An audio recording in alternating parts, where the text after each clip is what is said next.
Кожарите и текстилците и понатаму најслабо платени професии во државата. Вработените во овие бранши земаат за близу 2, односно 1,5 пати помали плати од просечните, покажуваат пресметките на Државниот завод за статистика. Имено просечната плата во државата е пресметана на 23.158 денари или 375 евра.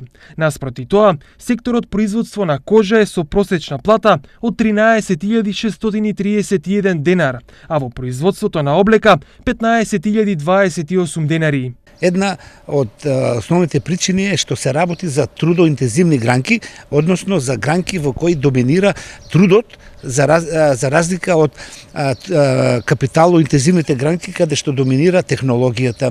А другата причина е што во овие гранки работат луѓе со ниски квалификации.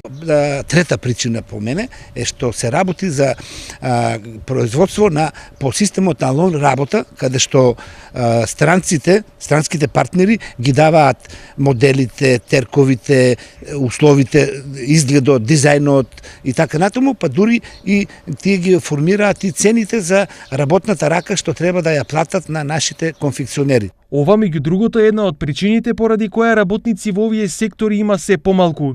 Покачувањето на минималната плата ги раздвижи состојбите на позитивно, но сега проблем останува како да се покачат платите и на оние работници кои имаат подобри резултати и заслужуваат повеќе. А од друга страна разговараме за тоа, мораме да ги подигнеме и по високите плати над 12.000 денари и разговараме за тоа како владата да помогне да субвенционира дел од порастот на бруто платите во овие дејности. Инаку, освен текстилците и кожарите, кога во прашање се ниските плати, лошо стојат и други сектори.